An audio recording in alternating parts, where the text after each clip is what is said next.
Thank you. We are happy to see everyone. We appreciate you joining our City Council meeting, and we appreciate you being here.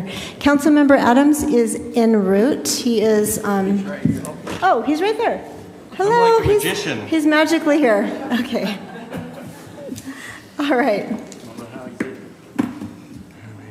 Okay. Welcome to our public hearing for the fiscal year 2026 Budget, Truth, and Taxation. The meeting will go as follows. You do not need to sign up to speak, but you will have 3 minutes. At the end of 3 minutes, we will smile, we will take notes, but we won't interrupt you, so that's your time to speak.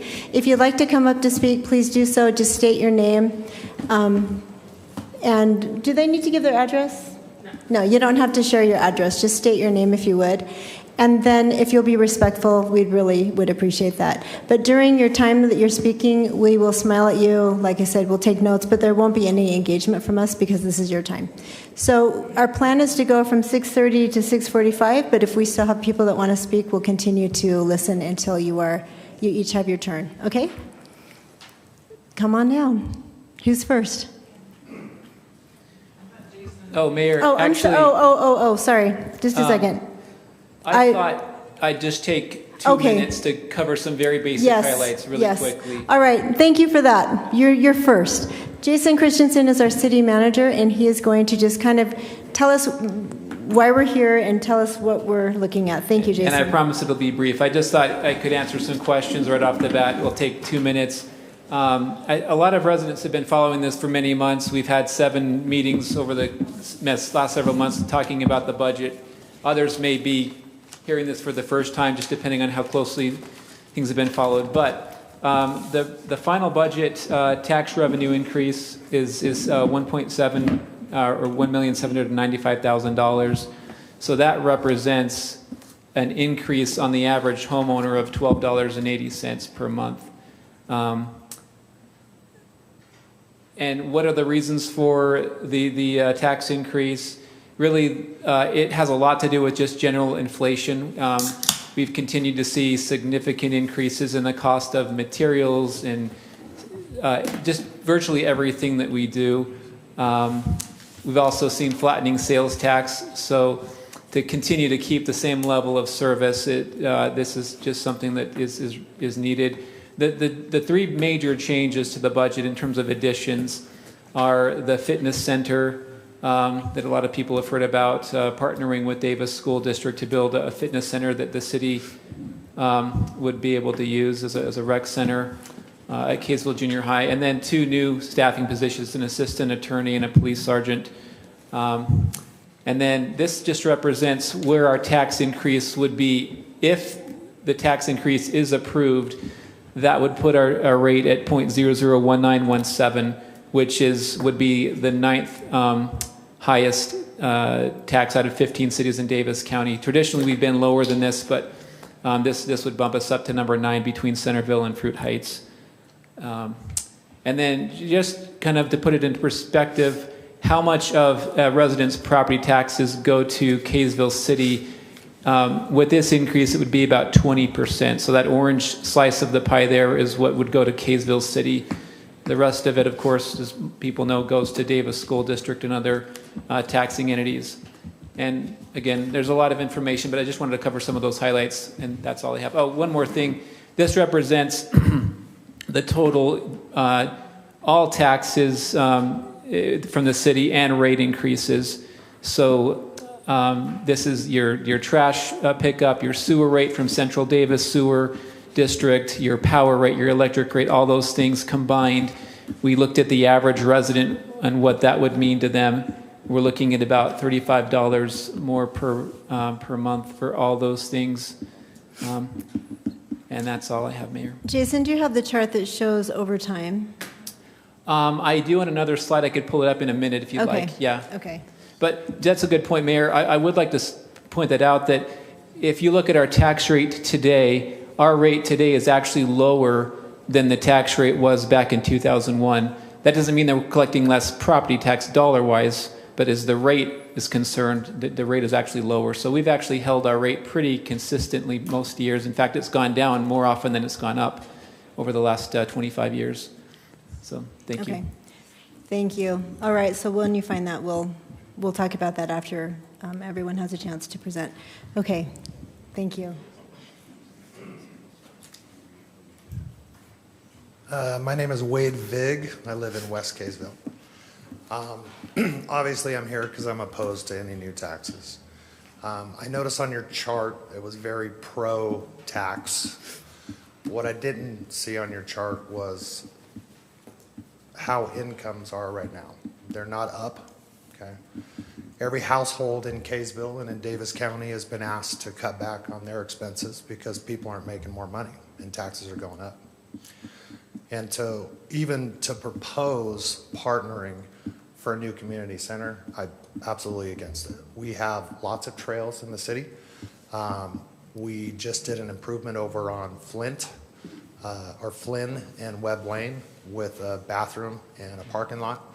I was on the city website and I saw some stuff about police, fire, EMP, or EMTs and sidewalks, but yet I live on Webb Lane and my road is probably one of the worst in the city and it hasn't been touched and my yard floods every year when it even rains a little bit. So I would rather see money go to roads and instead of building new bathrooms and parking lots, and for whatever reason sidewalks were included in that. I haven't seen any improvements along Webb Lane. But when every household in the city and in the county is asked to cut back on their expenses and the city continues to spend more money on those projects rather than maybe reappropriating funds to what we actually need, people want to live in Kaysville and in Davis County because it is friendly in taxes, because the homes are beautiful, because the communities are tight.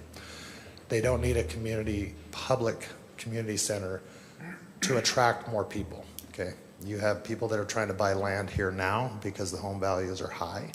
They know they can get the biggest bang for their buck by constructing new homes.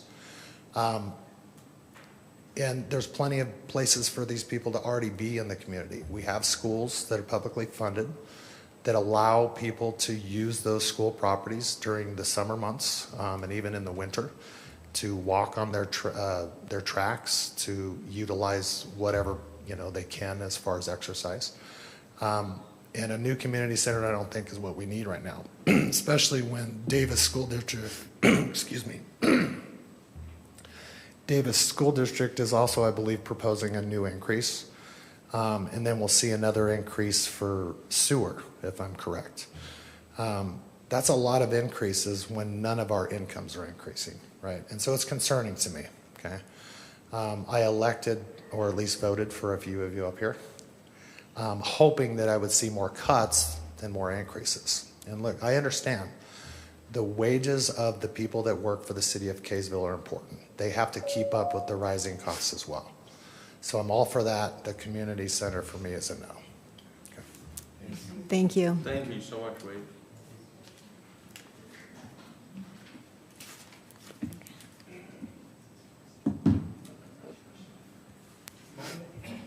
My name is Greg Lewis, and he already mentioned some of them when he put up the chart. I got my utility bill, and I see my utility bill has gone up almost $20. And I said, what changed? I see the electric base has gone up, the water base has gone up, the sewer has gone up. And all of these things are just adding on to it. And I live on Social Security and a small pension. Okay, so if our house wasn't paid for, I wouldn't be able to stay there. I simply could not afford it. And I see things are going up. And I see the property taxes are going up. And I wondered if that increase in property taxes was to pay for the CRA work that's going on down here. And I thought that could be an interesting thing. But then I also recognize that the last time we had a CRA meeting, they had a chart and they were going to use some of the Davis School District money as part of the CRA. And somebody said, the school district isn't going to cut back on that. They're not going to let you take their money. when I look at my utility bill or my property tax bill, the Davis School District is going to cost me another $100 a year. They went up. So we live on limited income with limited resources, and we're squandering money. And somebody said 25% of the people in Kaysville are retired. And I thought, that might be true. I'd leave if I could, but I can't afford it. This is not my hometown anymore, not what I started out with. We're turning into something else. And the dollars are, we keep squeezing.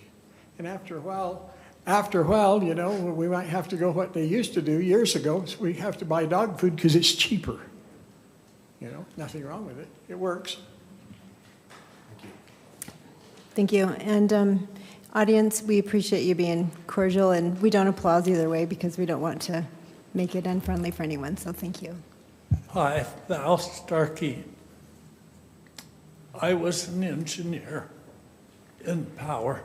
I understand quite a bit about infrastructure and why we struggle with roads. So I have mixed feelings. But I'm here to talk about the seniors and support of Brig.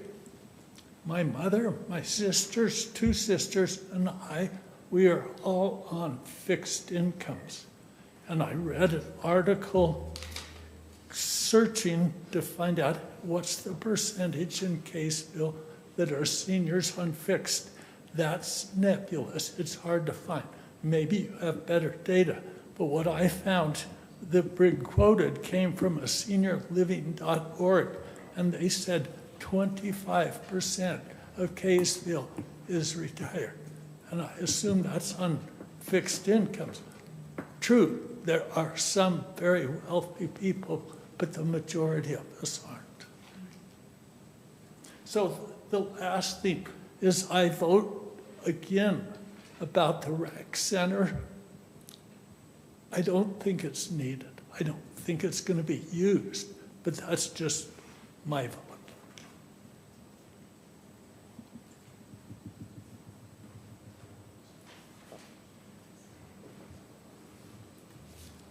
My name is Scott Godfrey. I live at 485 South, 50 East here in Kaysville.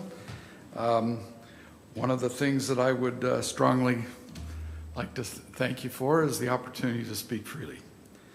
In 1997, my Kaysville City taxes were $185.50. This proposed tax increase is now up to $652, which is a 251% increase, which far exceeds anything I've ever experienced in 27 years in terms of my income. This increase is my Social Security increase was 2.3% this last year, and your proposal will take 16.52% of that income. I find that to be a little bit egregious. As was stated before, we are all living on a fixed income, and those of us who are on a fixed income have a budget, and we live within that budget.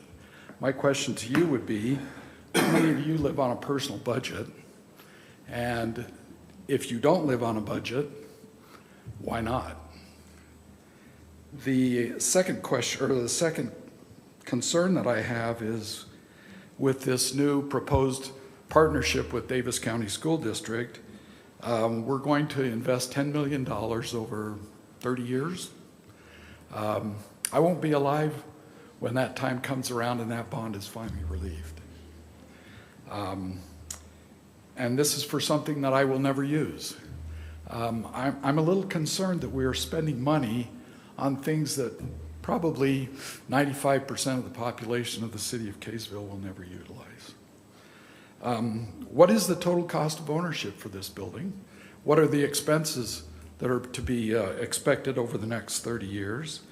And will those expenses be met by other increases in taxes, or will they just be, what'll happen? That's my question. what's the total cost of ownership for this building? And will these things be, is this feasible? And what percentage of the population is going to utilize it? I, for one, am not going to go over to a school building and walk around a track at 5 or 6 at night for 2 hours. And that's probably about the amount of time that each individual will have, maybe 2 to 3 hours, either before school starts or after school ends. So thank you for your time. I hope we can address these questions in a civil way. Thank you. Thank you.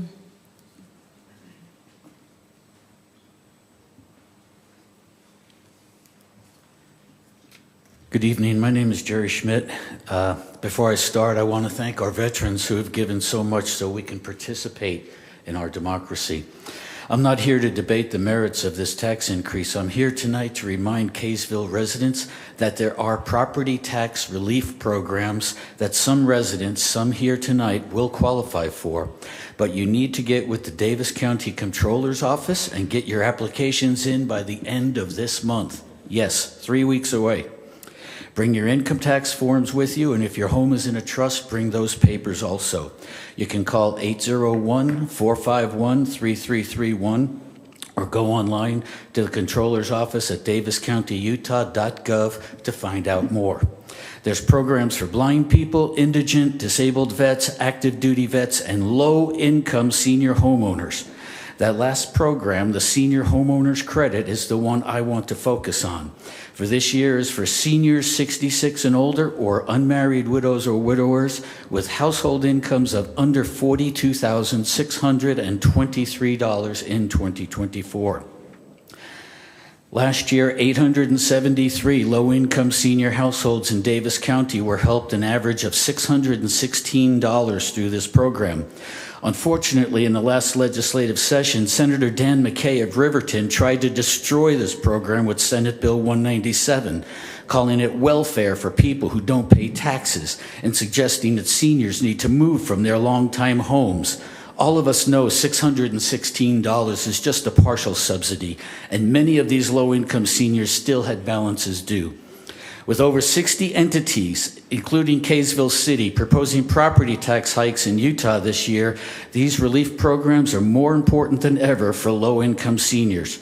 Why Senator McKay targeted only this program for low-income seniors is baffling. Thankfully, the Davis County Treasurer's Office spoke up strongly to support low-income seniors. Deputy Treasurer Phil Condor testified at hearings and wrote the governor a strong letter showing that McKay's bill may not even actually save money but would produce a deficit for the state. Treasurer Matt Brady signed on to a letter with 26 other treasurers in Utah with 18 bullet points telling the governor why the bill should be defeated.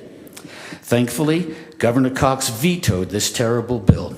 Sadly, every one of Kaysville's State House representatives and senators voted to support that effort. Please remember that when election day comes. But go ahead and let all 5 of them know you'll be watching them this session. And be aware that Representative Stuart Barlow is on the committee, voted for it last year, voted for the legislation, and is on the committee discussing it this year. Thank you. Thank you.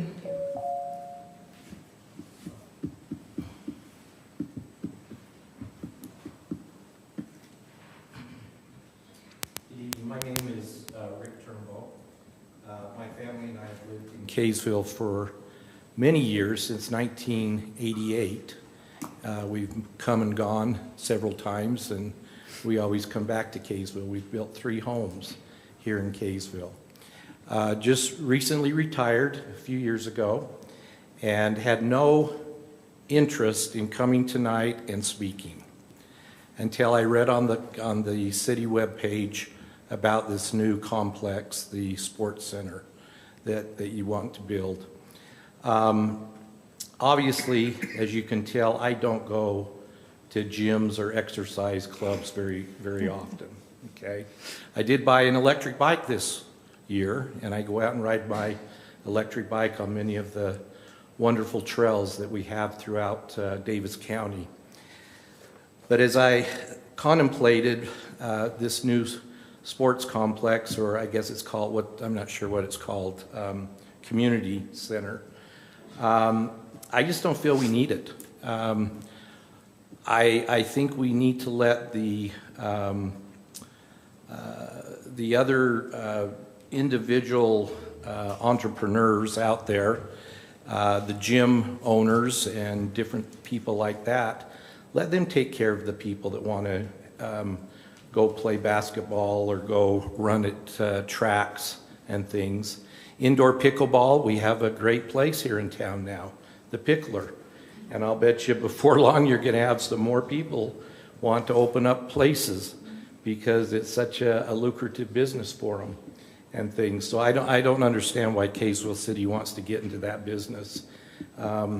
With my taxes going up this year, $500 if this tax increase goes through. No, when you break it down month by month, it's not that much. But $500 a year, I can do a lot of fishing trips for $500 a year, and I'm never going to step foot in that community center. And I know a lot of other people that won't either. Let the private sector take care of this. Thank you. Thank you.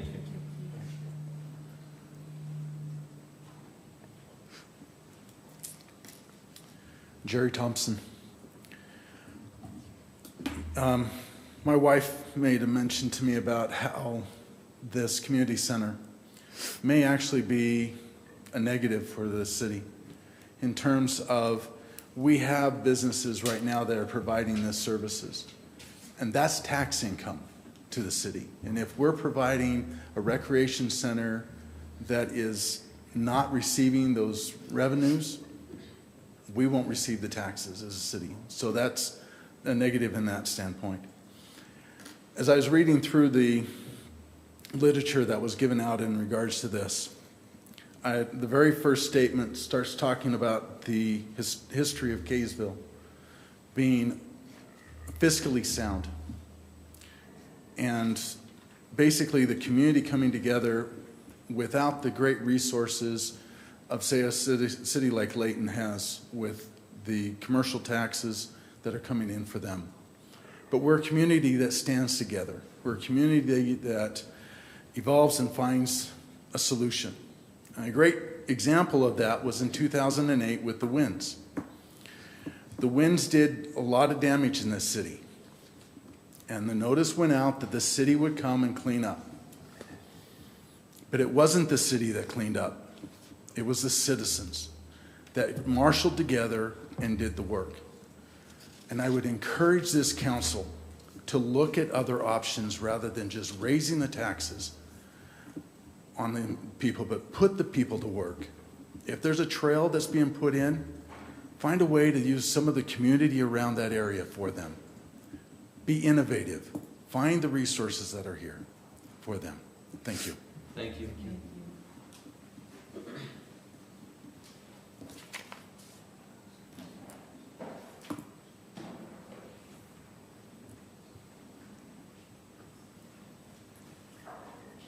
My name is Carrie Thompson, and I just have one other thing to say.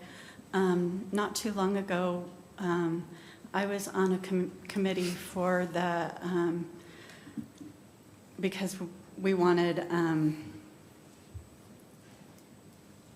high-speed internet in our community. And I thought that it would be really great if the city would help us. Well, I'm not afraid to say that maybe that was the wrong approach. And not long after the good citizens voted no for that, we had a commercial entity come in and provide that service for us and allowed us to, each individual home, to choose whether we wanted to buy into that or not. So I understand that that won't work for a community center, but in the same way, commercial entities are available for each individual person, like my husband said, for us to purchase the opportunity to go to commercial places to work out if we're if we want to work out inside. Many of us don't choose to, if we work out, don't choose to work out inside. I'm a dog walker, so I walk outside. That's my form of exercise. I enjoy the trails, and I appreciate the way Kaysville upkeeps their trails, and my taxes go for that. But like the majority of the people that are here that have spoken tonight, it would be interesting to do a survey in the community. How many people out of all the citizens in Kaysville would be willing to use a facility that aren't already utilizing one of the facilities that are here in our community? Because I would certainly hate to have try and do something good and end up doing something bad. Thank you. Thank you.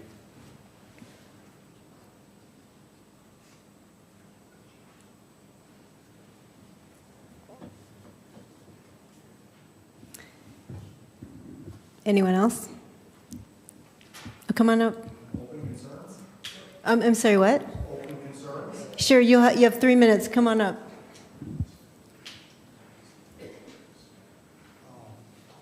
My name is Aaron McNeely.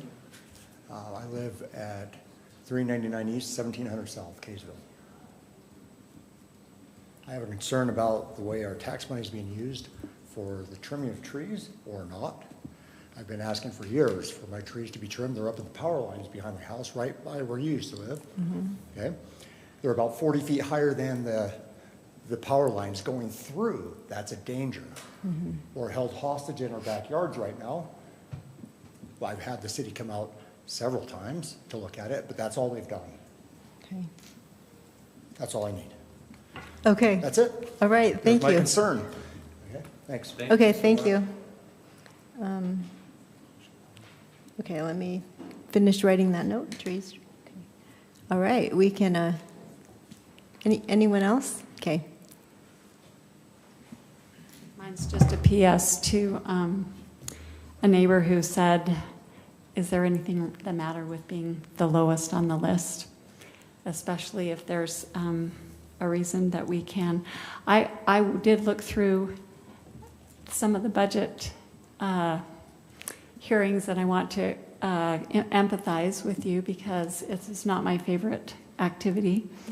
And when I copied and pasted the transcript for Valentine's Day, it was 150 pages. I want you to know that. Just to take a bow that you spent that much time working on it. I also will express for those that have not perused the wonderful nighttime reading, if you choose to do that, that I would like to applaud Councilmember Blackham for trying to look creatively for other ways than raising taxes. That would there be another way to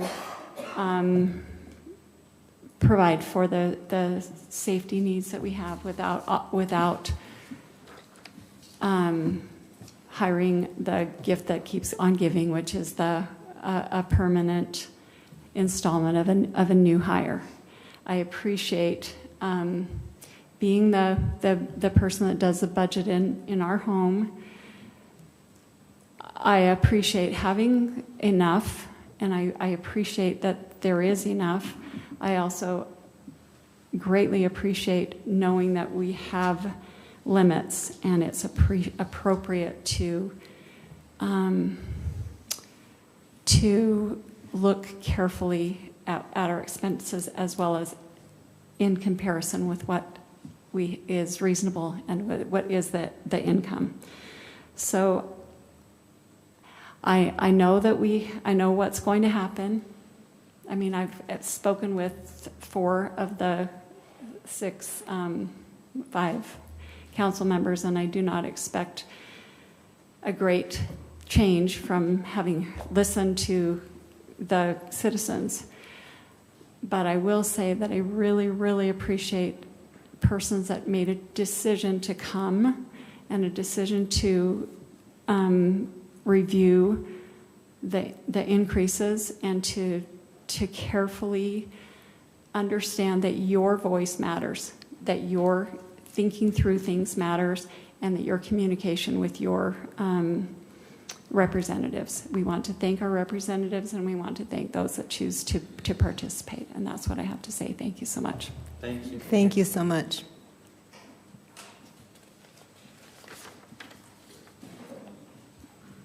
My name's Doug Dredge. Something came up and I'm sorry, I just got the question. So is there limited access to this recreational facility for the members of the community? I'm asking. It sounded like there's hours that we can't use it because it's in conjunction with the school, is that right? It is a shared facility, and we're sharing the cost with the schools. And so, yes, they'll have access and we'll have access, but they'll be at different times. So what times do the people have access? We're still working out the details in terms of exact times, but during school hours, it would be used for school. And the school hours are like 7 to 6 or something? Don't know. I'm not 100% sure on what Well, official school hours will I'm be. thinking of extracurricular stuff, like the volleyball teams and the whatever. It is a shared use, though. Okay. Yeah. Thanks. Thank you.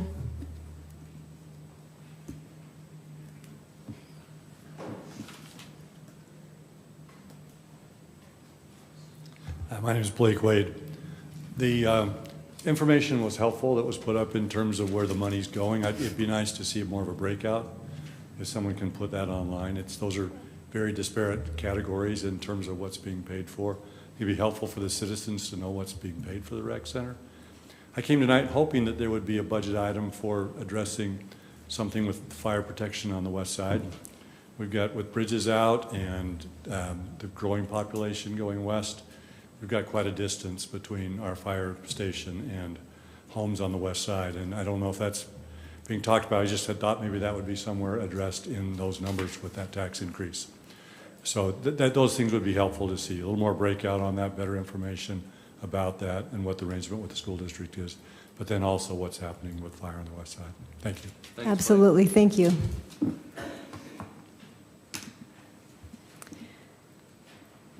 Okay, thank you everyone for your participation. If you'll stick around, we will answer your questions as we talk about this on our agenda item, okay? Once we start our city council meeting, which will be a separate meeting. So we'll close this public hearing, then we'll open our city council meeting and go through the process and answer your questions. I know everybody's been taking notes up here. So we appreciate you being here. Do we have a motion?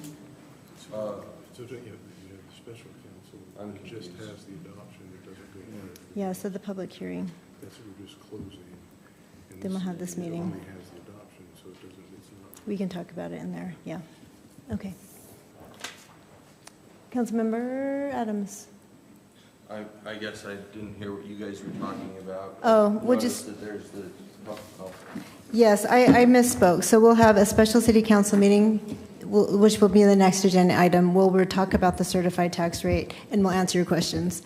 Then we'll close that meeting, and then we'll start our city council meeting. Is that the proper order, Nick? Yeah. Okay. I think what the council, if they want to move to that next step, council should have a motion to close public. Yes. And then a motion to open the special city council. Yes. Okay. And that's what I'll be looking for. I'll make a motion that we close the public hearing. I'll second. Okay. A third. Okay. Councilmember Hunt.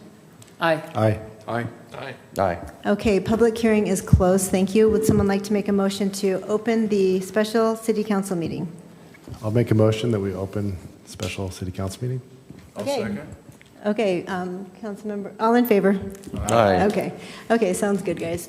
All right, so who wants to start? Let's answer some questions, and then we'll talk about this. I'm happy to. Okay, Councilmember Adams. Well, gosh, I just love it when we have an audience. Thank you so much for being here. Audience or people that are out in the, not just on the internet. It just means a great deal to us sitting here. I wish that each of you could have been with us over the last 6 months throughout the multiple budget meetings and conversations, sometimes heated, sometimes definitely painful for us to have about this, because none of us up here would like to raise taxes. Every single one of us would prefer to send out the notice that you are getting money back and that everything's going down. We've talked a lot up here about price of groceries, and Wilf, or Brig, I would say that one of the largest things, or the biggest topics that we've had in our meetings, has been our citizens who are on Social Security, who are on a fixed income. It's quite possibly the most talked about discussion when we're talking about taxes and tax increase, because we're mindful of everything that you've done for our city and everything that you've done for the community in general, and we appreciate and applaud you and love you. And I've seen you at these meetings since I started and before, and just appreciate your involvement. One of the most difficult things that I dealt with first starting as a city councilor was at our first budget meeting. We talked about a thing where they said cola, and at first I thought, what are we talking about here? My recognition of cola was always a beverage, usually a cold Coke, and I quickly learned the cost of living increase was something that we had to discuss at city council meetings, and primarily we were discussing it for our employees of the city. And it was always difficult for me because having worked in the private sector, specifically in sales, I have never been told that I was going to get an increase at the beginning of each year. I've never been given 3% or 4% or 5% cost of living increase. My salaries usually stayed the same as when I was hired for that position, unless I get a promotion. I quickly checked myself on this, because I've seen how many of our employees live on a very, very fixed budget and don't necessarily receive the same salaries that folks earn in the private sector. What I also recognize is that we base that number off of COLA that's presented for those with Social Security. I believe this year, the gentleman here in the front, oh darn it, was it Scott? Scott, yeah. Scott Godfrey, which is like one of my favorite names to write, because the G in cursive is just so cool to write. Anyway, you had mentioned, I believe that it's 2.5% for this year, for 2.3%. Okay, I misspoke. 2.3% for cost of living increase for those with Social Security. And I imagine that some of that is to compensate for the fact that taxes will increase in some regard, but also to accommodate the fact that cost of living is increasing. I'm just grateful that the government recognizes that. It brings me just the tiniest sliver of peace for the fact that we're having to increase a little bit. But I do want to recognize that. And what I primarily heard tonight was a focus and an emphasis on the recreation center. And so that's where I wish that each of you could have been with us over the last 6 months to see sort of how this has evolved. About how many years was Centennial? 12 years ago when they built Centennial Junior High, the school board came to the council at the time and said, if you'd like to pay for half of what it would cost for this gymnasium, we'll double the size. And at that time, it was $1 million for them to pay, and they decided to decline doing it. And where we've regretted as a city not participating in that over the last 12 years is, as we've seen our Parks and Rec department come to us year after year with a laundry list of children who can't play in basketball and volleyball and different sports. They've signed up for it, but they can't play because we don't have the room for them. And I know that it was mentioned that there are private sector entities. I know that, next to the Pickler, there's a really fancy basketball training facility that folks can sign up for. I think it's like $180 a month to be a member, for your kid to be a member at that facility. And I don't think that most of these kids that are on the waiting list to participate in junior jazz or volleyball or different recreation that the city offers can afford that $150 to $180 a month. I believe that those are the kids that actually need to be in playing basketball the most. And I looked at the numbers. Our gentleman here that spoke last about the dividing the numbers, we're planning on paying for the lion's share of this gymnasium with ramp money, which comes from additional funds when people come and buy RVs or boats or anything in our city, buy goods in our city. And so what it boils down to is, I think, $3 a month per citizen is the average cost to do this gymnasium, to participate in it. And the advantage to this one is going to be that it's going to be a separate building. And so it's not attached to the school. And so, in fact, during the summer and during the evening hours, we're gonna have access to a building that will actually be branded with Kaysville's name on it, but also will provide for these kids. And I just look at the fact that I stop at Maverick, and maybe most of you don't stop and get an ice cream once a month or something, but I look at it and I'm like, I spend that much on one drink at Maverick. And if I can't sacrifice one drink at Maverick so that all these kids can utilize this facility, I see shaking heads, I get it. But for me, I have a really hard time not providing that for them. And I feel like it's our responsibility as a city to do that. And I genuinely feel that way. So to not vote for it, to me, would be a shame to them. And that's the way I feel. I wish I could answer your questions. I know your question, Wade, had to do with getting those roads fixed. I think we should, definitely down Webb Lane. I know of somebody that tripped and fell on their face on a sidewalk down Webb Lane. I don't know if it's the same section. I think that those appropriations of monies, as far as road funds go, they're totally different bucket where that money comes from. This wouldn't be something that we could say, well, let's not do the community center, but let's go fix the counting folks would tell us that just does not factor in. What does factor in is us being aware of that and making sure that when we do use our road funds, that we use them appropriately, and we definitely get to your street and get that taken care of. I spoke about Brig. I hopefully spoke about Scott. I know Scott, one of the biggest frustrations of of this board up here was about 6 or 7 years ago, we hadn't done a truth in taxation for, I think, what had it been, 20 years? We had kept the rate the same for something like 20 years. And so when they finally did it, it was like a 300% increase from what they had done prior. And so as a council, we have talked a lot about how we don't want to see that happen again.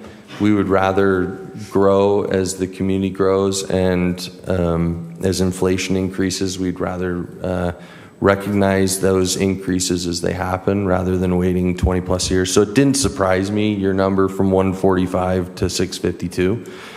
I think that let's see, Wade, I approached you and hopefully talked about everybody else, and I'll end on that. Thank you so much for being here again. Does anybody else want to talk? Thank you, Councilmember Adams. Who else is ready to? Don't want to put you guys on the spot. Councilmember Oaks? Are you ready? Okay. Councilmember Blackham. First of all, I want to say how much respect and admiration I have for my fellow council members up here, and the work that they have put in and their due diligence to work on this budget. Although we may have some philosophical differences. I don't want to sit up here and pretend like my voting against this was because I was just against everything, because I was not. I'll be honest. I want to tell you that I was for the gym, and I want the gym, and I still want the gym. But for me, that was the big ticket, and that was the all-in. It was all the other stuff in conjunction with it that just made it too much for me. And so when I looked at your sewer going up about $120 last August a year, and then another additional $3, and then your power going up and your water going up and the sewer, you know, and when the bottom line got down to the end, it's over $500 on a house that's an evaluation of about $700,000. That's just, for me, that was just too much to take from a home. I don't think any city should take that amount of money out of a family's budget. But I don't want to sit up here and say that I'm against everything. I'm not, but when we decided that we were all in on the gym, I thought that was going to be the majority of what we were going to do for the year. But when I added everything up and everything kept coming, it was just too much for me to vote yes for the tax increase. That's why I have been the dissenting vote on it, and I still will be. But that being said, I have so much respect for the people up here and the work they have done, and I know that they feel what they're doing is the right thing to do in their opinion, and that's based on what they have done. Though we may not agree and we may have some philosophical differences, I still admire them and respect what they do up here for you. And I believe me, they truly do have the best interest of the city at heart. Thank you. Yeah, if we're going to go down the rec center, I mean, I was pretty much against the rec center for a long time until we went on the tour and we saw the two different facilities that are in different cities, and we talked and understood what our city has not been able to provide its residents. I will never use it, okay? I mean, and I'm now on a fixed income too. I retired 2 weeks ago, so I'm now on a fixed income. If you get up in many mornings, you can see me walking all over East Kaysville. I'm going about 3 to 4 miles a walk, and I love the trails, and I just love the neighborhoods. But I put a gym in my basement, so if I want to do, other than walking outside, I will never use it. But if I was a parent with kids at home that are involved in the different activities that need a gym, I would have been all in, because we haven't had that. And they look at the list of youth in our city who have not been able to participate, and junior jazz comes to mind because that's an easy one to roll off the tongue. But the other activities that we'll be able to provide, and I hate the cost. I hate the cost. And I personally, someone said 30 years. I think we should pay it off in 15 to 20, because the longer you pay on interest, you're going to double and triple the cost of the building. So that's just my finance background and understanding that. But I look at some of the other items because, you know, we spend a heck of a lot of time discussing everything, and I feel like it just hit us like a freight train when you look at some of the costs with all the. Kaysville has been subsidizing residents for years and years on water and electricity. We have been subsidizing as a city, and we look at the charts and what we have and where we're going to be in a couple of years with infrastructure projects that need to be out there, and we couldn't afford it. We can't afford the costs of what it would take to bring it up to really a standard that we would want to have for long term. But as we went through them, it was painful. And I'd go home and I complained to my wife, say, what did I get myself into when I decided to do this? Because it's hard. And yet, I look at what I don't do, and I look at what we've said no to, and we have not agreed for increases that the city believes it needs, and I believe it needs it too when you're talking about some personnel or some other opportunities or other infrastructure. Someone mentioned the West Side Fire Station. We've talked about that for the 3.5 years I've been on council. And it's always comes up, we need it over there. And if you look at our response times for West Kaysville, we don't meet the response times that you on a national standard. We just can't because of what we have. But with other cities around us and with stations that they have going in or implemented or planned, the decision has been made that we can put this off. And one of the reasons is because of the cost. Because if you put in a new station, you're talking about a new truck, you're talking about staffing it, and someone mentioned the gift that keeps on giving, and that's a couple $1 million a year just in personnel that would have to go to the city. And so we've held off. You're rolling the dice every single day, and we understand that. But there are calculated risks that we have felt and that we've been able to make at this time with other responsibilities we feel we have. We talk a lot, people talk about Kaysville wanting to live here.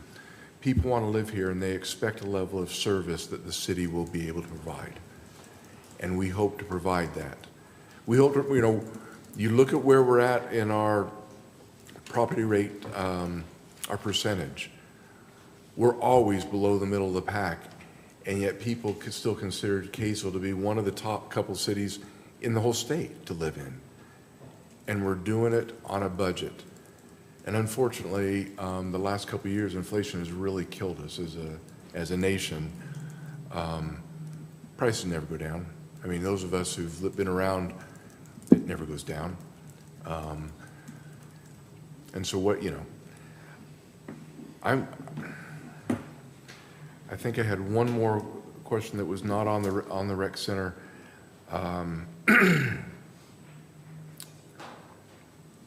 Yeah, I'm sorry. If it comes back, we'll do it. There was the one concern with tree trimming and roads. We're there, and Councilmember Jackson, he's a constant thorn out there on sidewalks and trees and tree trimming, and so your voice is being heard. It's how do we, and we talked about a couple extra $100,000 for services like that for the city, which it's either in there or we have at least talked about. And also, I'm rambling and I apologize, so I'll shut up. Thank you, Councilmember Oaks. Councilmember Jackson. All right, first of all, I just want to say thanks to everyone that showed up tonight. We like to see people in the crowd, even though we don't necessarily always agree. We, up here on the stand or when we come to these decisions, it's nice to get a lot of feedback and to know what concerns are relevant. I've been trying to talk to my neighbors over the last couple weeks to see what they think. And none of them gave me as good of feedback as we got tonight, so thank you for coming here. Just a couple points I want to discuss, and great comments from fellow council members up here. And just like Councilmember Blackham said, I have so much respect for my colleagues up here. We really do treat this process with the sacredness that it deserves, and we don't take spending tax dollars lightly. So looking over what we're dealing with, I will talk about the gym a little bit. It's been an evolutionary process for me, but the bulk of what the city is spending money on, the bulk of why we're having to do an increase, it's not the gym, it's our operating costs. Jason, our city manager, put out an excellent report, and I just kind of jotted down a couple of the numbers here. For a water service line, it is up 458%, the cost New curb, it's up 227%. Sidewalk, 224% increase. Asphalt, we talked about Webb Lane, and I want to look at that and talk to the city about that. Asphalt's up 98%. And so we're seeing costs rise constantly all over the board, and it's extremely challenging up here when we talk about your tax dollars and how to have a well-functioning city and keep the standards up when the costs are just going through the roof. And the reason why I ran for council a couple years ago, I was against the city paying for fiber. And I did not agree with how that was presented. And so that was my initial reason for running for council. Also, I live in the east part of town, and a lot of the sidewalks are bad. That was another reason why I ran for council, to try to improve that, to put more funding towards that. And it's once you get in here and start looking at our budget, it is really challenging. And I was naive in thinking, oh, I'll go in there, I'll be on council and figure out all these places to cut money. And I tell you, us as a council, we have combed through the budget. We have looked for many possible ways to cut spending. And we're starting to run out of places to cut spending. And I applaud our employees in the city. They do a lot with less. So yeah, I just want to start off with that. And during the last two votes, we had to move forward with this budget. I was a no vote. And I was just trying to think of, no, we have to cut more as a city. If we're asking this much of residents, we've got to figure out a way. And so I propose that we actually cut a percentage off of the merit pay for our employees. And we talked about it, and the council disagreed with me. And so that did not pass what I proposed. And since then, I've been thinking about it quite a bit. And I've realized that I was not correct in what I thought was the right way to move forward. And it's been an evolutionary process all across the board, I think, for all of us. And the gym, when talking about the gym, I was an absolute no. When I found out 10 million, I was a definite no. But with more information, walking through the other gym, hearing about the experiences of the other partnerships nearby and how many kids use those, and talking to our Parks and Rec, it is all about our kids. And it's kind of challenging because we're here and now living, we're paying these taxes, but part of us, we have to think about the future and what's best for the city down the line. And there's so many kids that we cannot help out. And so I am a yes on the gym. And with that, let's see, a couple other things I want to bring up. Oh, I guess to the gym, to that point as well, I think the big reason why I turned from a no to a yes is back, I think that was around 2013, the city council said yes to the school district. Yes, let's do it, let's partner. And it was yes all the way through the process. And it probably happened on a night like tonight. A lot of residents came out, voiced their concern about it, and the city council got nervous and voted no. And they pulled out, and it really hurt the school district because they had already spent a lot of money in the partnership, going down with design, working with our architecture firms. And I know one of the council members to this day says that was the worst decision the city has made since then, is to vote no on that. And I think that was around $2 million. I look at that and I'm like, I don't want to be that council that says no on something and that we're going to be kicking ourselves years from now. And so that was part of my reasoning for coming to a yes on that. The property tax. We don't have enough, we can't raise property taxes enough to cover our needs. We have some poor roads in our city, and it's so frustrating. We need more retail, but the right retail that fits within our community. And a lot of members, a lot of people who are on fixed incomes probably said years ago, no retail. We want to be a bedroom community, a small community. We don't want to be like anyone else. And we're paying the price for it. It's really challenging when we don't have that tax revenue and that tax base. And that's something that we're working on too. I know the mayor spends a lot of time talking to just the right businesses to try to get in here in Kaysville. A few other points. We talked about how Kaysville's changing. We are the second largest city in the county, and we have one of the lowest tax rates, and we're still going to be in a very conservative position if we vote to move forward tonight. I know other cities are approving tax increases, so we'll probably bump back down even farther. Fire station on the west side, I know Councilmember Oakes talked about this. For the police station, it was an 83% increase that year in taxes to pay for the new police station.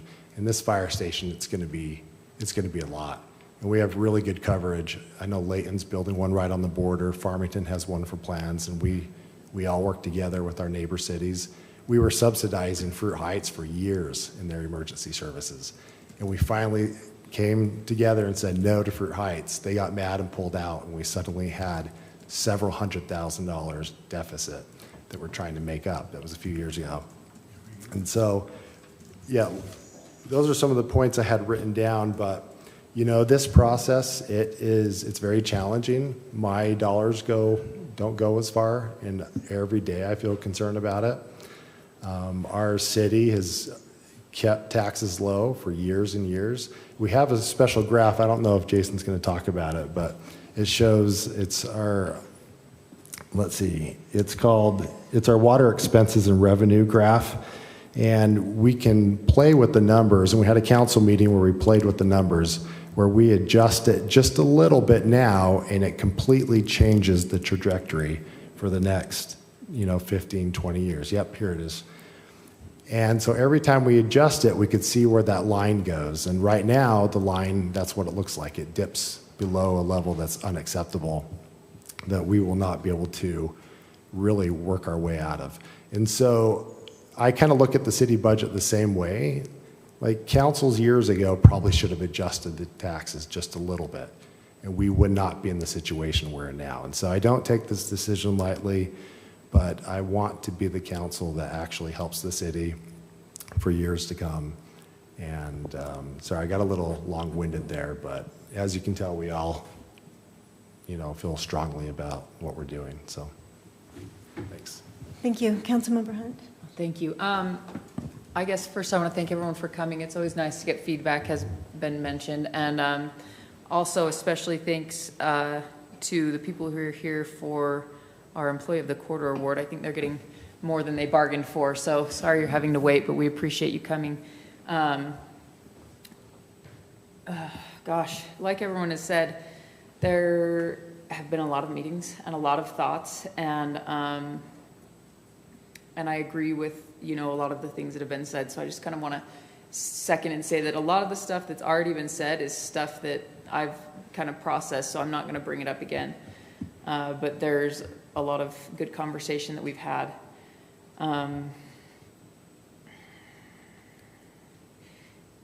the last meeting we had about the budget, I went through a lot of the specific things that we've looked at, and I think I'll just try to briefly go through that right now. Things that have been cut or deferred in order to get this budget to where it was. It started out as a $3.8 million deficit, and that doesn't mean that we were $3.8 million in debt. It meant that we needed $3.8 million to continue operations in the city for the next year. So with that in mind, we were able to convert 2 different positions, one in the power department and one in the public works department, so that instead of just hiring new people, because as we've talked about, they're the gift that keeps on giving. And I'll just add that while they are the gift that keeps on giving in cost, they are also the gift that keeps on giving to our residents. Our employees are out at all hours of the night keeping us safe or fixing water main breaks and things like that. But yes, so we were able to kind of put some efficiency in there.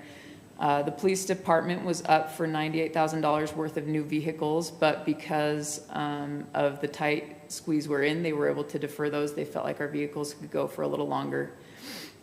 The police department requested 2 sergeant positions, and this is in addition to, I think we have 6 or 7, maybe even like 11 positions that all of the departments have put forward saying, we need these people right now. And we've said, well, we just can't do that. Obviously, we couldn't do it all in 1 year, so we're not doing all of those this year. We've opted for 2. We're in this budget, we're looking at 2, a police sergeant and an assistant city attorney. So just with the savings of 1 sergeant, that's $158,000. And I wanted to bring this up. You know, we get a lot into sidewalk and road repairs. And I'll talk a little bit more about it later, but we originally in this budget had $100,000 budgeted for sidewalk repair. And I think a lot of people in the audience here or in general would agree that we could probably use all of that and still do more sidewalk repair in our city. But we just don't even have the bandwidth for that. So we were able to trim that down to $30,000.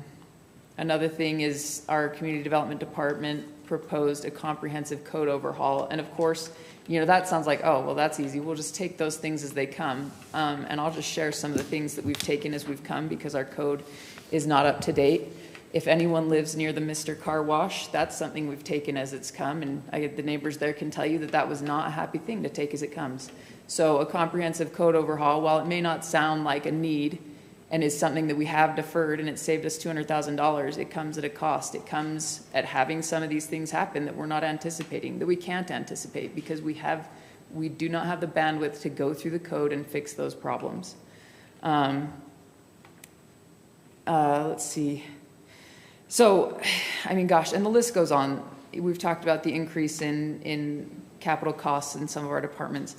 And I know that's a lot, and I don't want to bore everyone to death, especially since I know a lot of people are happy that we're trying to get back to the basics. People want us to get back to the basics, the roads and the sidewalks and things like that. And this budget, I think, does that within what we are capable of doing. So with that, I think I'll talk a little bit about the gym. And like Councilmember Oakes and Councilmember Jackson, you know, even after having heard the previous councils saying, we don't want this gym, or we didn't want the gym 13 years ago or however many years ago it was, and we regret it. Even after hearing that, I was a hard no on this gym. And, you know, and that's just because of the price tag. It's a lot. So I just want to walk you through some of the things that I've gone through as we've looked at this specific agenda item. I think in any other year, this would be a lot more palatable. And this really is a small amount of the actual overall budget increase. And to me, one of the most important things that has been brought up here and in many other meetings and that I've talked about with residents, many of the residents here can tell you that I've talked with them, I wouldn't say ad nauseum, but close throughout this budget season personally. And I've taken their concerns into account.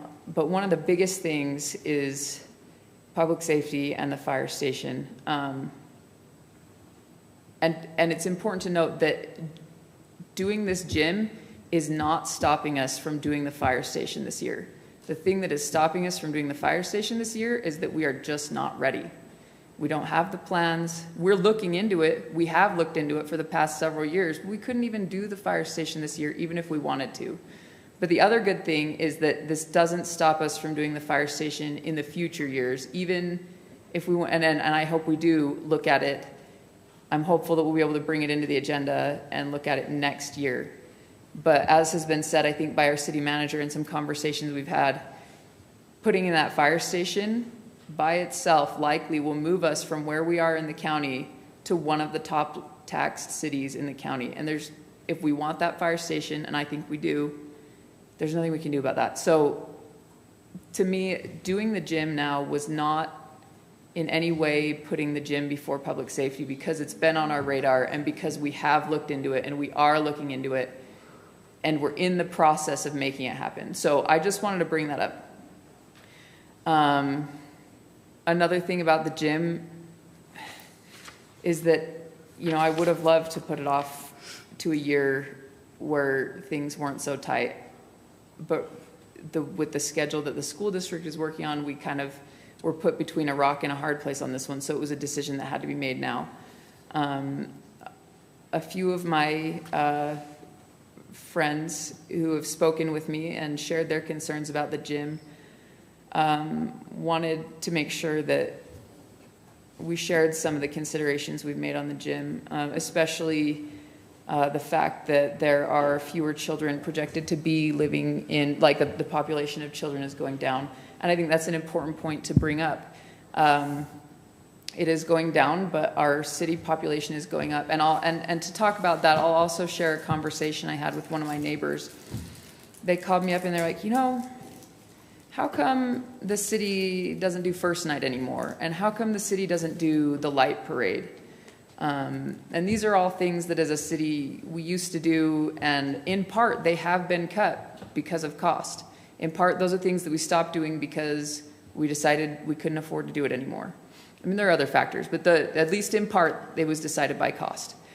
And while the population of children is going down, I do think that this gym isn't just, if we approve it, isn't just going to be used, you know, for kids. It will be used for junior jazz and other things, but it can also be used for, maybe we could bring back first night. And it's not just one resident. I've had a few residents say, hey, we would love to do this again. And other programs that maybe we've stopped doing, but that residents wish we could still do. Those are things that we could do in the gym. I'm not saying the gym is like the best thing. It's hard. It's a two-sided thing. There's a lot of pros and a lot of cons. I have talked to a lot of people who are for the gym. They're just not here tonight. And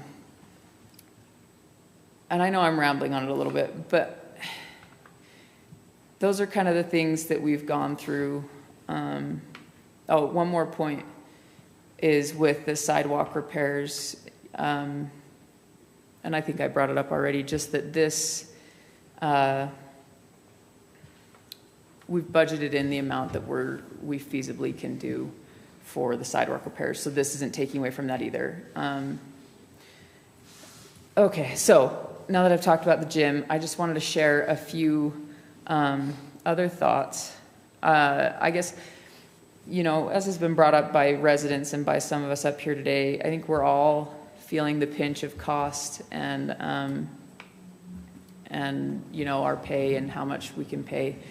And I'll just say, I took my kids school shopping today, and in fact, I usually shop at DI with them because they're just going to ruin the clothes anyways. So I went to DI with my daughter a few weeks ago because she needs a new backpack for school. She's outgrown her other one.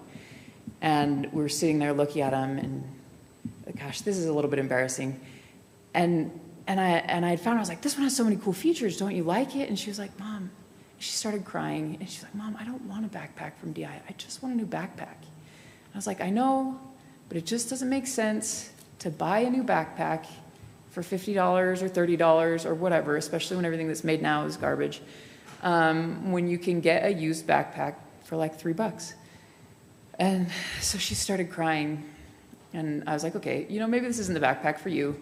We'll come back another day and look again. So we put it back, and on the way out, we found like the backpack for her. And we looked it up at home later, and she's so excited. She's like, Mom, we bought it for $3 and it's worth $50. And, you know, and we put a few patches on it to make it hers because it said Kaysville Cheer, and she doesn't do cheer, so she didn't want that on there. Anyway, long story short, I think all of us up here, as we've looked at this, have taken those things into consideration. We understand, and we're not just saying, oh, well, we'll just do this. You know, like Councilmember Jackson mentioned, it's the heaviest duty of being on the council, and I feel weird saying sacred in a public setting, but I feel that way. You know, every single thing that we do here is other people's money, and we get that. And honestly, and I shared this in the last meeting, I cannot think of anything else that we could do this year for this budget. But I want everyone to know that we are trying. We did look for efficiencies. We are carrying over efficiencies from previous years. We are putting things off. We are paying for things with cash from the general fund instead of raising taxes for them. And we are trying to get back to the basics. We're doing the highest amount we can on sidewalks. We're working on roads. And as crazy as it seems, a lot of people have talked to me about Webb Lane, and I've worked with the city manager and the Public Works Department about Webb Lane. And as crazy as it seems, people say, well, my road is just so bad, it's got to be the worst in Kaysville. But trust me, if it was the worst in Kaysville, it would be at the top of our list, and we do have a list. So if we haven't gotten to it, it means there's another road that is worse somewhere. But we are working through the list, and we are getting as much done as we can feasibly. So I guess that's what I wanted to say is we're doing the best we can. We've looked at this a lot, and I can't think of anything else we can do. Okay. Sorry that was so long. No, that was great. Council, we completely appreciate your input. I will just sort of summarize what I'm hearing from council and just give you my 2 bits really fast. About 3 years ago, as a council, we decided that we wanted to put a freeze on new hires because employees are really important. And we also wanted to be able to review and evaluate where we were as a city. And so we said, okay, city, we know that you have needs. We know that your departments are growing, your needs are growing, the requirements are growing, but we are not going to hire new people. So we did that for a couple of years. And during that time, every year, there are still needs within the different departments. We need more water people because water is really essential. We need to make sure that the water is maintained at certain levels and tested at a certain level. And you know, police, we've had a lot of requirements for police. We have a lot of complaints about e-bikes, vandalism, things that kids are doing around the city, as well as an increase in crime, white-collar crime, domestic violence crime.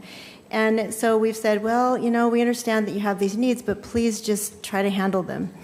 In Kaysville, we have an expectation. We all live here because we love this city. We live here because it's safe, it's clean, it's a community, it feels like home. I have talked to people who have said, this is not my home. I understand that because things do change over time. But if we don't maintain our city and we don't invest in it, then we are going to have a city that no one's proud of at the end of the day, and we don't want that. And so this last year, like Councilmember Hunt and others have said, we were given a list of employees that we needed to hire, new employees, new positions that we needed. And initially it was, I think it was like 6 or 7. They had taken a list of 12, narrowed it down, and these are repeat requests over the last couple of years. And then as a council, we said, okay, 4 is too many. We can't hire 4 more people. It was a deputy fire chief, 2 sergeants, and an attorney.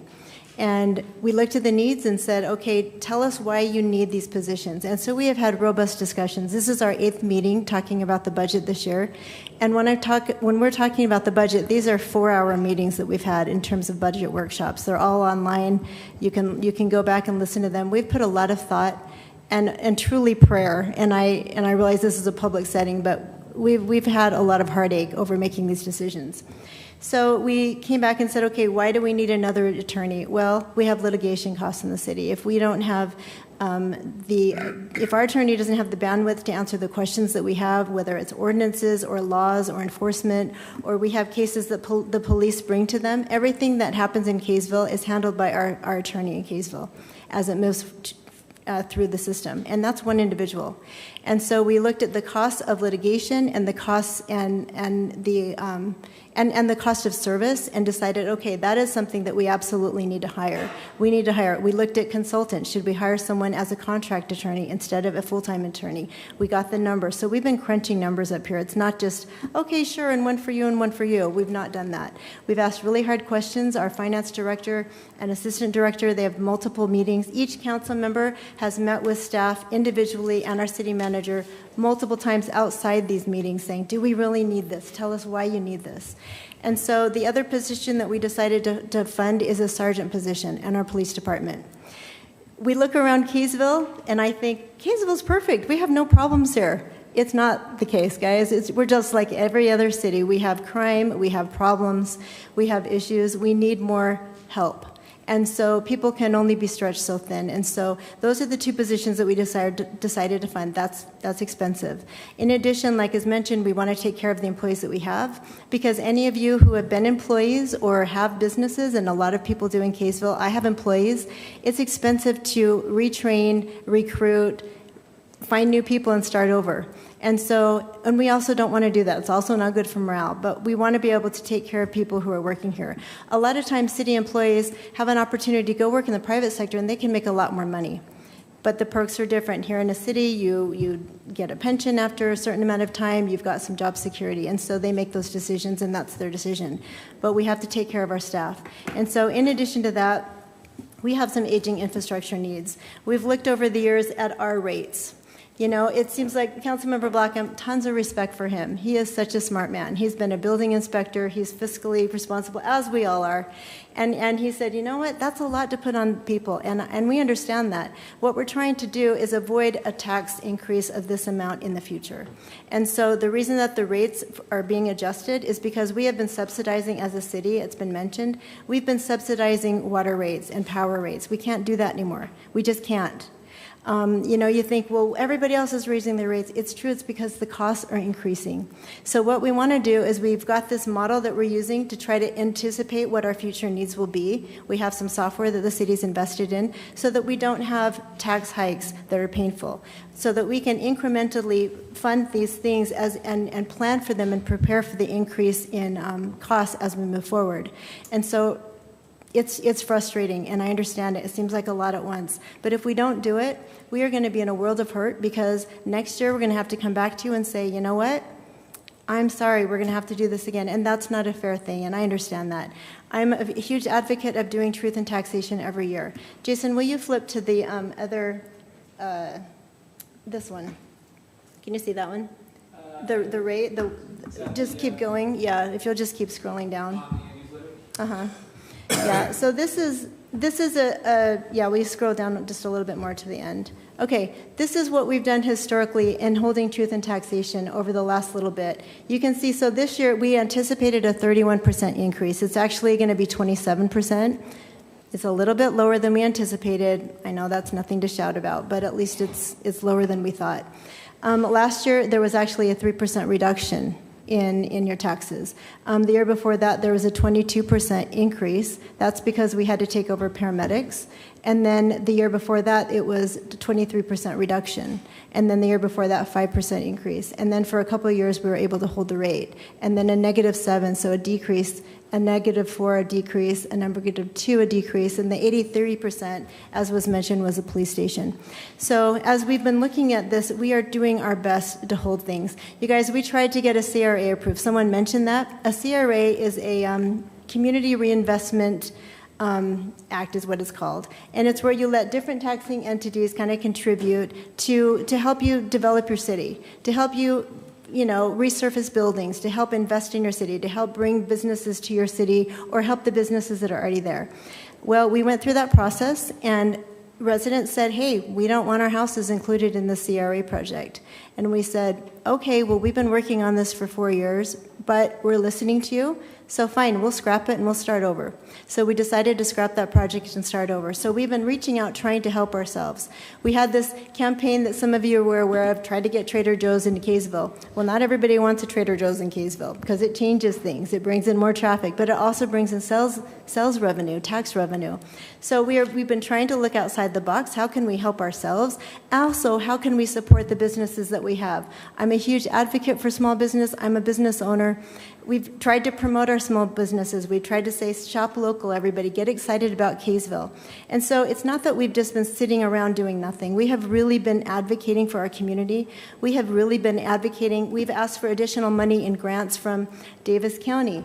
We've said, generally it was like, sit around, take your turn. Every couple of years you might be able to put in for things. We are putting in for as many grants as we can get. We're being as proactive as we possibly can and seeking money from other sources that are available to us.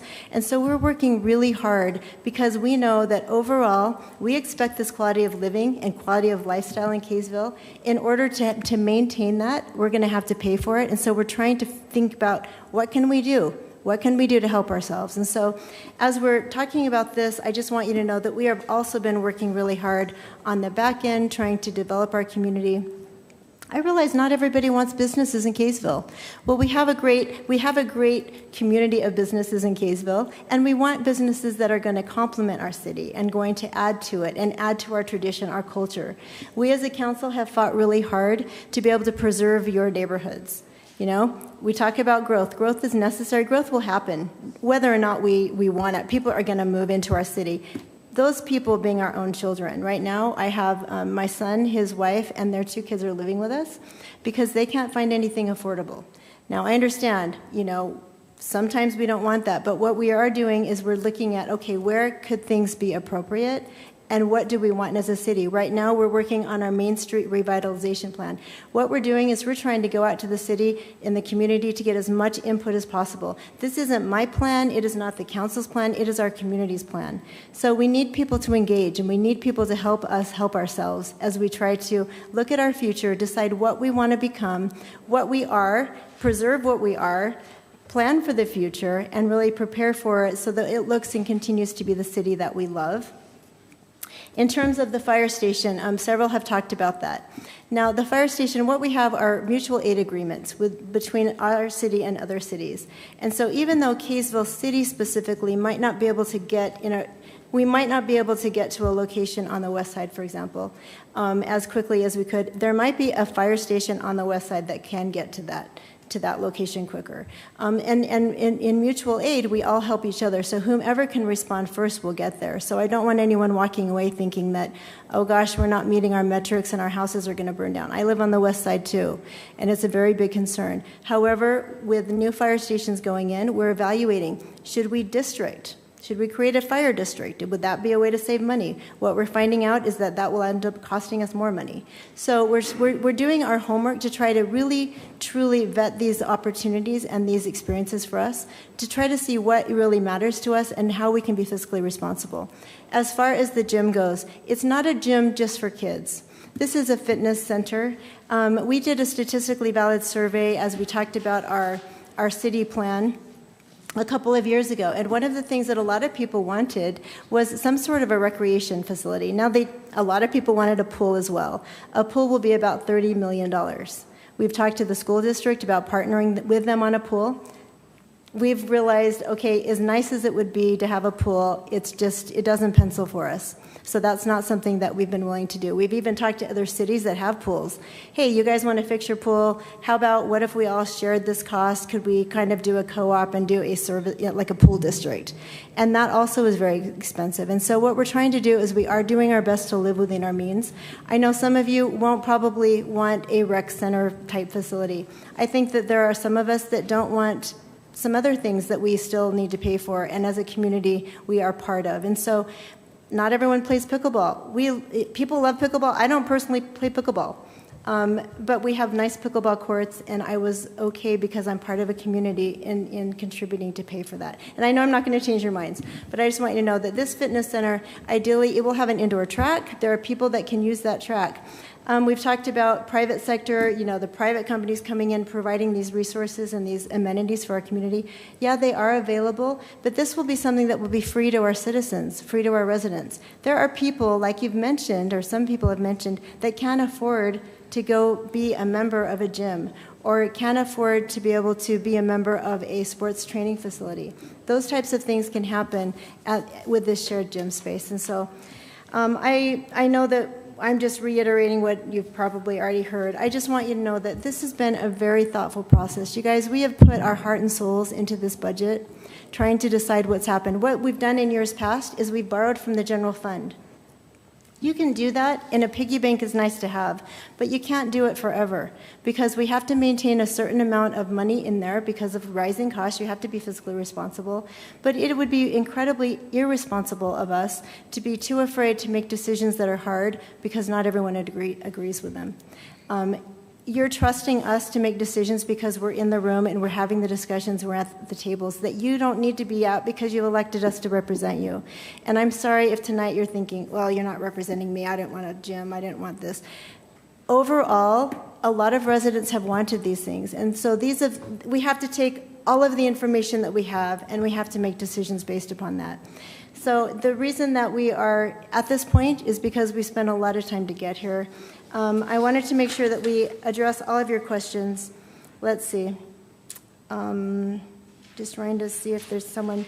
Okay, as far as trees go, we will get you in touch, Wade, with, not Wade, sorry, who asked about trees? It was? Aaron. Yes, Aaron, we will get you in touch with someone who can talk to you about the city's policy there and what we can do to help you. Okay, sorry, we don't really engage, but I'm just telling you. I'll follow up with you after. Yeah. Yeah, I'm sorry. Yeah. Got it. Okay. Okay. Okay. Thank you, thank you. All right, I just want to make sure we answer your questions. Wade, as far as the yard flooding and things like that, we can talk about that also. Like we've said, we appreciate you being here. I hope that, you know, I just hope that you can have some understanding as to how we got here to make this decision. It wasn't just oh yeah, let's do it. We don't care. That's not it at all. We all live here. We all pay taxes here. I've lived here for like almost 34 years, and I love this city as much as I would think as much as all of you do. So anyway, that being the case, okay. Council, do you have any other comments or thoughts that you want to share? No? Okay. All right. So at this point in the meeting, I would be entertaining a motion. I'll make a motion that we adopt the 2025 certified tax rate for Kaysville City and fiscal year 2026 budgets. Thank you. We have a motion. I'll second. Okay, we have a motion and a second. Councilmember Oakes. Aye. Nay. Aye. Aye. Aye. Okay, thank you, Council. Motion passes. Would someone like to make a motion to adjourn this meeting? So moved. Okay, all in favor? Aye. Aye. Okay, thank you. Mayor, can I request a 5-minute bathroom break? I'm sorry, what? Yes, 5-minute let's bathroom let's break take prior a to starting. 5-minute break, and then we'll reconvene for our city council meeting. I do that. Hey, was I too rambling? Because everyone always brings stuff up. I'm like, oh yeah, I meant to say that too. Thanks. 20% instead of 27?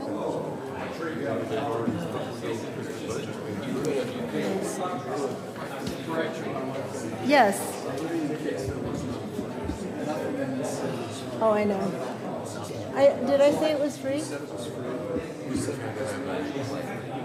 What building? Oh. I mean, there won't be a membership fee. I apologize. Okay. There's no membership fee. Thank you for that clarification. Okay.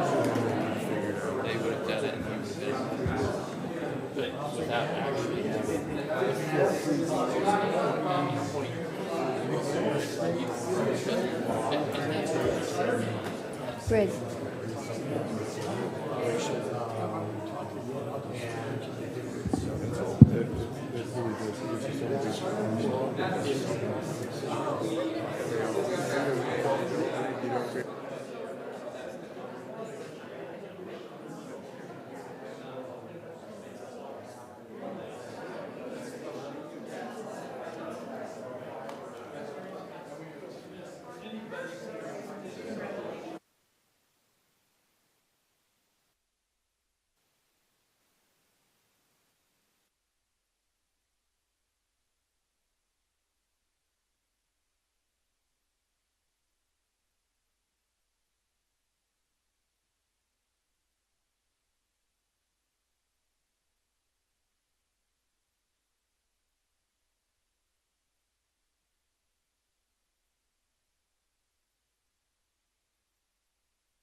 Mine? Oh, yours works. Mine? Here, you want to talk to mine? Here. Here, you want to talk to mine?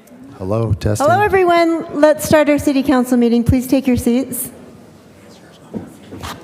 That's okay. Everyone's sitting in. Oh, there it is. Nobody wants it.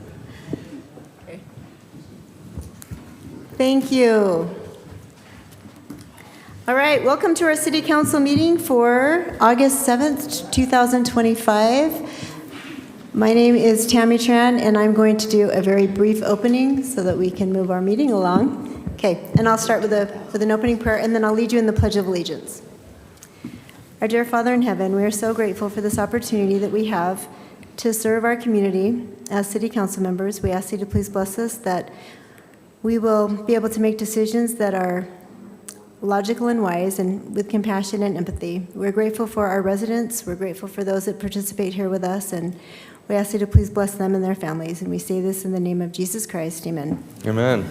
Please join me for the pledge.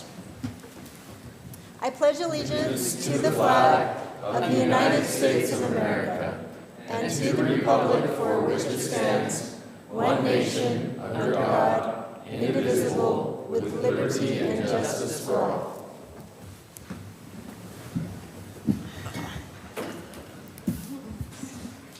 Thank you. Our first item is call to the public. We have Scott Godfrey. Scott Godfrey. He might have left. Okay, all right. So we don't have anyone signed up to speak. Presentations and awards. All right. Come on down. Thank you. Brian.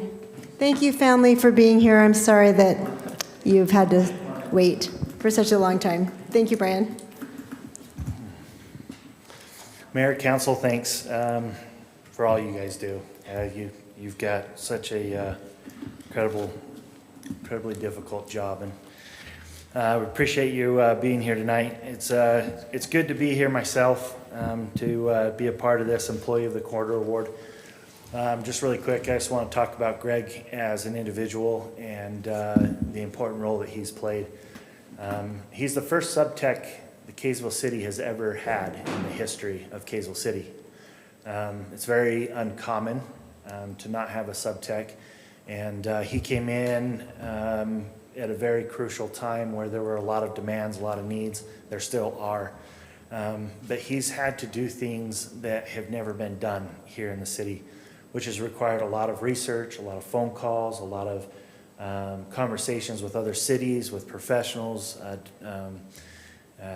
just all around the board, been doing all kinds of things, and he's constantly coming into my office. Hey, what do you think about this? I did all this research. I've talked to these people. And the very next day he'll come back with the exact same, actually I think now that I've done a little bit more digging and research and lost even more sleep over this, I actually think this is the better route we should go. And he has always got the best interest of the city in mind, and the best interest of the department in mind, and what is not only the most cost-effective thing, but what is going to be the most reliable and best for our situation and our future. And it's been just a huge honor to work with Greg, get to know him, and to see him make the changes and do all that he does.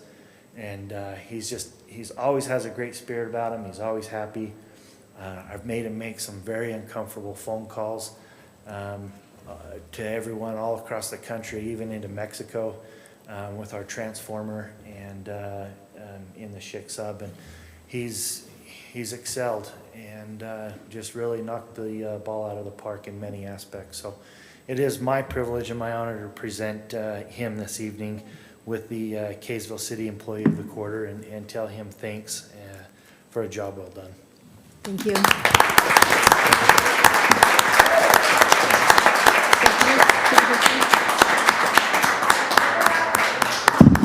Thank you. Yes, we love a picture with you and your family as well. Greg, do you want to invite them up?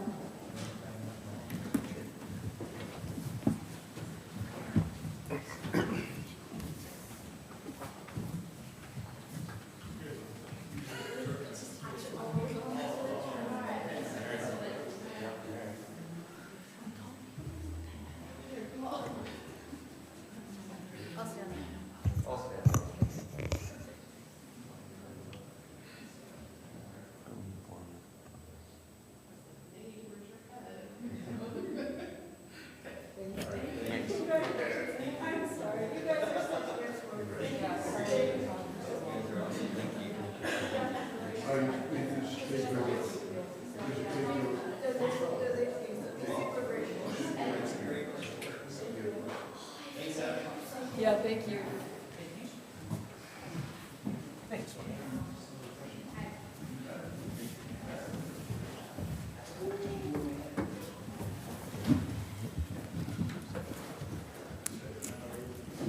Okay, that was exciting and wonderful, and the kids got a great lesson in civic engagement tonight. Okay. Conflicts of interest, anyone? Nope.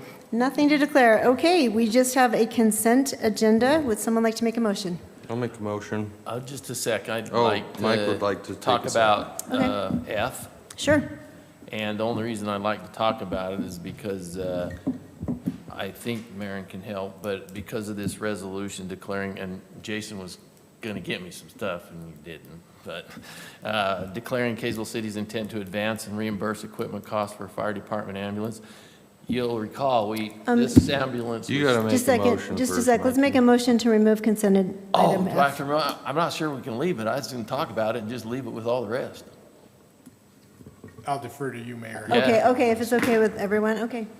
I just wanted to say, because it's a $375,000 purchase, but it's something that we had already approved in the budget.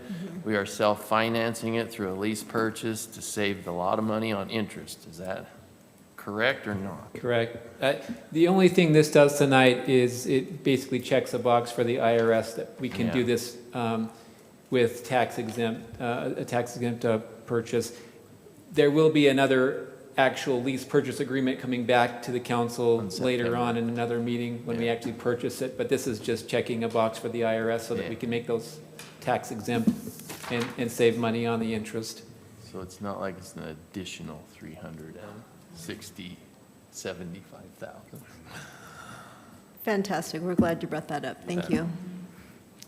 All right. Would someone like to move the consent agenda? Can I second, since there was already a Oh, motion? there was a motion. Yeah, I'd make a motion. I had made a motion that we Okay, I'll approve second. it. Okay, Councilmember Blackham. Aye. Aye. Aye. Aye. Aye. Okay, thank you. Consent items 5A through F are approved. Councilmember reports. Anyone have anything they'd like to talk about? Okay. Jason, do you have anything? Mayor, I've got several items, but I'm going to save most of them just for my email report. I do want to just publicly call out a great thing about the fire department, though. We sent down a couple of our paramedics to the Monroe Fire. They just got back from a 14-day deployment, and not only did they do a great service, that's a huge fire, as everyone's probably reading about in the news, but we're actually getting reimbursed and then some from the state. And in fact, we're going to net, Chief told me, about $29,000 from this 14-day deployment. After our costs, we're going to take in $29,000. So That's really good. it's a very lucrative service to provide. And our guys get paid, and it's a win-win. But then we also get, like I said, extra funds for the city. And our plan is that Chief Erickson wants to send our ambulance down on multiple fires a year. So if we can up this to 3 or 4 maybe a year, we could be netting over $100,000 in additional revenue. So that's just a great thing for the city all around.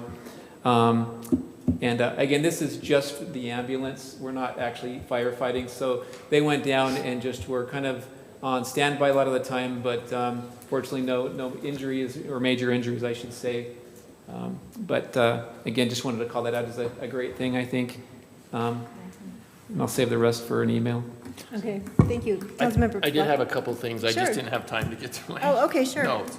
I just wanted to say that the two lights on Mutton Hollow and Main Street, they're trying to get those done by school opening. Just let you know that. And had a good discussion with Brian, our power superintendent, and with the heat and the demand on our power system, we're doing very well. We've had very few outages, and we have not had any major issues. You're always going to have the 1 or 2 squirrels that get into the power, but that's just everyday stuff. But as far as being able to keep up with the demands of our city and the heat, we've done very well. So I just wanted to report that. Thank you so much. Appreciate that update.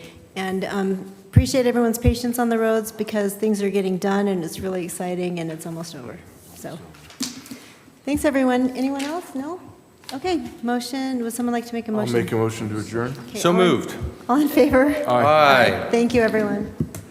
We don't have a closed session, do we? That's a weird. I don't get it either. She really hasn't been